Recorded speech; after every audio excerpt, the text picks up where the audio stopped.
Hello everyone. आज के इस वीडियो सेशन में हम बात करेंगे गुप्तोत्तर काल के बारे में। जैसा कि हम अपने प्रीवियस वीडियो में जो है गुप्त काल के बारे में जो है डिस्कशन किए थे, तो यदि वो वीडियोस नहीं देखें तो आप जा करके उसको देखें, तभी जा करके जो है ये आप कनेक्ट कर पाएंगे। देखो यहाँ पे अगर हम बात करें तो गुप्त काल के बाद, विघटन के बाद जो है कई सारे छोटे छोटे जो है राजवंश की स्थापना हुई। तो उस समय जो है एक गुर्जर प्रतिहार वंश था, तो वो निकल के आया और उसकी स्थापना जो है नागभट्ट प्रथम ने की थी। ठीक है। फिर राष्ट्रकूट वंश आया, तो राष्ट्रकूट वंश की जो साम्राज्य की स्थापना थी वो किसने किया? दंती दुर्ग ने। तो यहाँ पे हमको बस जो क्वेश्चन जो है पूछे जाने वाला है, अगर हम बात करें एक एक कर लेते हैं। ठीक है, उसको जो है हम डिटेल में स्टडी कर लेंगे, उसके बाद अलग से बता दूंगा। बाकी जो इम्पोर्टेंट नहीं है वो आप यहीं से जो है, जो मैं सर्कल बना रहा हूँ या इसको बता रहा हूँ, वो आप देख लेना। ठीक है। जैसे हम गुर्जर प्रतिहार वंश की थोड़ी सी डिस्कशन कर लेते हैं। तो जो गुर्जर प्रतिहार वंश है बेसिकली किधर के क्षेत्रों में है? ठीक है, तो ये वंश देखने को मिल जाएगा गुजरात में। ठीक है, गुजरात और दक्षिण पश्चिम राजस्थान में।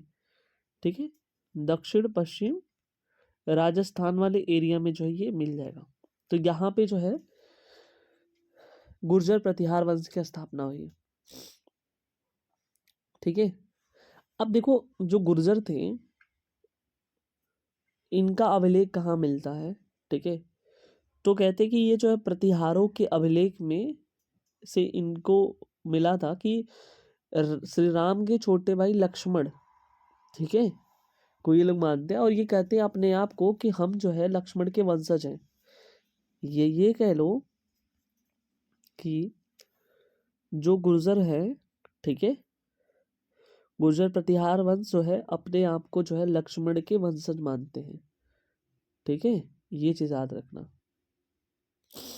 उसके बाद देखो अगर हम बात करें तो मैंने पहले ही बताया कि इसकी स्थापना कौन किया था? तो नाग भट्ट प्रथम या फर्स्ट। इन्होंने क्या किया कि जो मालवा का क्षेत्र है वहां पे अपना अधिकार जमा लिया। ठीक है, अगर हम बात करें इस वंश का सबसे प्रतापी राजा या सबसे प्रभावशाली राजा कौन सा था, तो वो थे वत्सराज। ठीक है, क्या थे? वत्सराज थे। और उसके बाद जो है अगर हम बात करें तो इस वंश का सर्वश्रेष्ठ शासक जो है कौन बना? तो इस वंश का सर्वश्रेष्ठ शासक अगर हम बताएं तो वो थे मिहिर भोज। ठीक है, जिन्होंने क्या किया, कन्नौज को जो है अपनी राजधानी बनाया पूर्ण तरीके से। ठीक है, तो याद रखना कि मिहिर भोज जो है ये सबसे प्रभावशाली राजा थे। ठीक है, ये चीज आपको याद रखना। तो ये कुछ विशेष बातें थी गुर्जर प्रतिहार वंश के बारे में। ठीक है, तो ये चीज आपको पता होना चाहिए। अब देखो यहाँ पे आगे की बात कर लेते हैं। तो यहाँ पे आ जाता है कि गुप्तोत्तर काल में प्रथम मुख्यतः किसके आयात किया जाता था? तो घोड़ों का आयात किया जाता था। मौखरी शासक की राजधानी कहाँ स्थित थी? तो कन्नौज में थी। सम्राट हर्षवर्धन ने अपने शासन में कन्नौज तथा प्रयाग में 2 बौद्ध महासम्मेलनों का आयोजन किया था। ये आपको पता होना चाहिए। बाल विवाह की प्रथा किसके शासनकाल में हुई? तो कुषाण के शासनकाल में। ठीक है, देखो प्राचीन भारत में सिंचाई जो कर था उसको क्या कहते हैं? तो बीतक भागम कहते हैं उसको।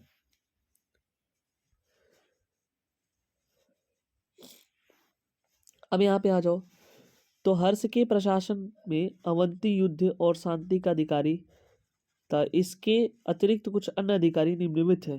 ठीक है, तो जो अवंती था, ठीक है, युद्ध और शांति का अधिकारी हुआ करता था। सिंहनाद सेनापति कहते थे, कुंतल अश्वसेना का प्रधान था, स्कंदगुप्त हस्त सेना का प्रधान था, सामंत महाराज नागरिक प्रशासन का प्रमुख हुआ करता था। ये समझो। तीसरी शताब्दी में वारंगल किस लिए प्रसिद्ध था? तो लोहे के यंत्र और उपकरण हेतु जो है वारंगल प्रसिद्ध था। पुराणों के अनुसार जो है चंद्रवंशी शासकों का मूल स्थान कौन सा था? तो प्रतिष्ठानपुर था। हर्षचरित नामक पुस्तक के रचयिता कौन थे? तो बाणभट्ट थे। ठीक है। हर्ष का शासनकाल कब से था? तो 606 से लेकर के 614 तक। ठीक है। और ये जो है सम्राट हर्ष जो थे अपनी राजधानी थानेश्वर से कन्नौज स्थानांतरित कर देते हैं। ठीक है। और जो कवि थे बाणभट्ट, वो जो है औरंगाबाद महाराष्ट्र के निवासी थे। नर्मदा नदी पर सम्राट हर्ष की दक्षिणावर्ती अभियान को पुलकेशी द्वितीय ने रोका था। ठीक है। अब यहाँ पे आ जाओ, तो नालंदा विश्वविद्यालय किस राज्य में स्थित है? तो वो है बिहार में। वेनसांग किस राजा के शासनकाल में आया था? तो सम्राट हर्षवर्धन। देखो इसमें कंफ्यूजन होता है कि वेनसांग आया था कि मेगास्थनीज आया था। ठीक है। ऐसे क्वेश्चन बन जाता है कि मैच द फॉलोइंग करके। ठीक है। तो बस ये याद रखना, इसको ह से, पहला लेटर ह से स्टार्ट है और यहाँ भी ह से है, हर्षवर्धन में भी। तो ये याद रखना कि हर्षवर्धन के शासन काल में जो है वेनसांग जो यात्री था वो आया था। ठीक है। नारियल की खेती जो है कहाँ से प्रारंभ हुई? सातवाहन काल से। कौशेय शब्द का प्रयोग जो है रेशम के लिए किया जाता है। ठीक है। गुप्तोत्तर काल का प्रमुख व्यापारिक केंद्र कौन सा था या कहाँ था? कन्नौज में।